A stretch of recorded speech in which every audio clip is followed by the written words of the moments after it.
Many people come to satsang or come for spiritual healing, or they ask, under the YouTube videos about what is the right course of action to take in their life. They're troubled about something. There's some problem they're dealing with. There's some catastrophe or some relationship that needs to be resolved. Maybe they want to know what to do with their life. What kind of job should they have? Should they go to school? Should they not? Should they pursue this course of action or pursue that course of action? Most people go to gurus to answer these questions. I find most people, they're not really interested in the enlightenment side of things. They want to know how to fix their problems. So the best way to fix anyone's problem, if I can even use that phrase, is to teach them how to access their own wisdom. So that's the question. How do you access your own wisdom? How does one become wise?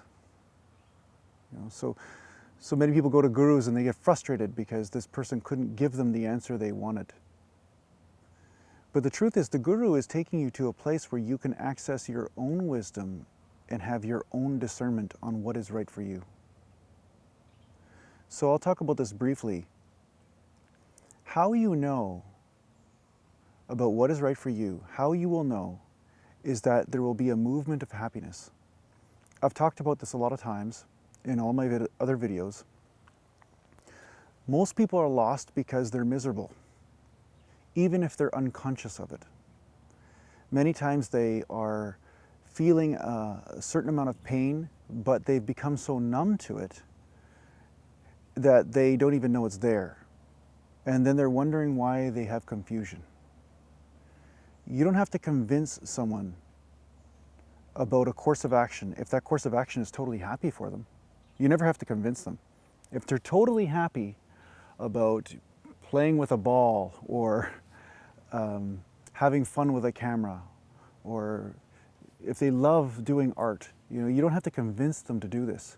This is something that just is a natural movement of their soul. It just is a natural movement. So how do you get into that natural movement?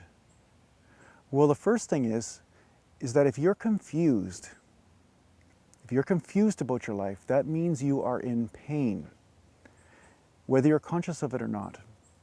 There is some pain that is blocking you from accessing your highest wisdom.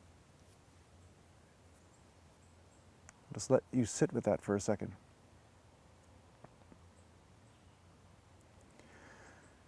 See, there's pain that you don't want to feel. But that pain, if you have the courage to not compensate for it. So an example would be if you're bored and like, I have to do something, I'm so bored, I have to do something. And then you just go out and compensate, you just go do something because you're bored. Well, you're not having a movement of joy in that. There's not a movement of joy, there's just a movement of pain and you just wanting to get the heck out of it. So that's not actually accessing your wisdom. What that's doing is probably creating more drama for you because you're making your decisions based on pain and they will attract more pain. And this is a gift because when you're in an extreme amount of pain, you finally stop compensating. Now, different people need different amounts of pain before this happens.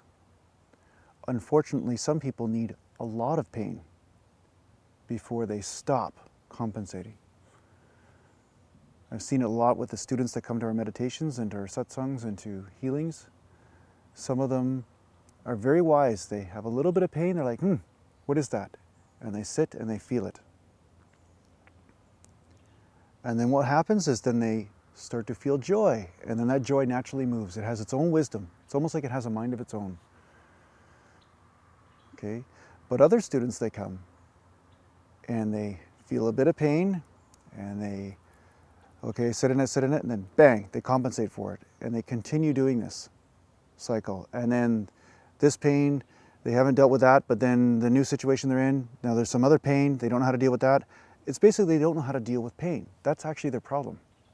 They don't know how to be with pain. They don't know that when you sit with pain long enough, it becomes pleasure and happiness, joy, peace, these things that we crave so much. So you can choose to make this a long path or a short path. It's really up to you. But your wisdom is in your joy. And what I'm saying with this is, so many people say, do what makes you happy. I totally disagree with this. Don't do what makes you happy. Only do if you're already happy. This will create a life of happiness. If you do what makes you happy, that is a false happiness. It's a happiness that can come and go. It means that you must be perpetually running in order for this happiness to be there with you. So the goal of the enlightenment path and the spiritual path is to have happiness in the most unconditional way possible. So the next time you're confused, ask yourself, are you feeling some sort of suffering or pain? And if you're not aware of it, if you're still confused, just trust that you are and sit with it until it becomes apparent to you. This is your meditative practice. And at some point it will become aware, or you will become aware of what this is, and then your job is to just surrender to it and allow it to be what it is. In time, it will transform, and then joy will emerge, and then you will be free for the most wise, appropriate action for you. See, joy begets joy. Happiness begets happiness. But if you flail around in confusion constantly, you're not making decisions based on what you truly want. You're making decisions based on a compensation for your pain that you don't want to feel.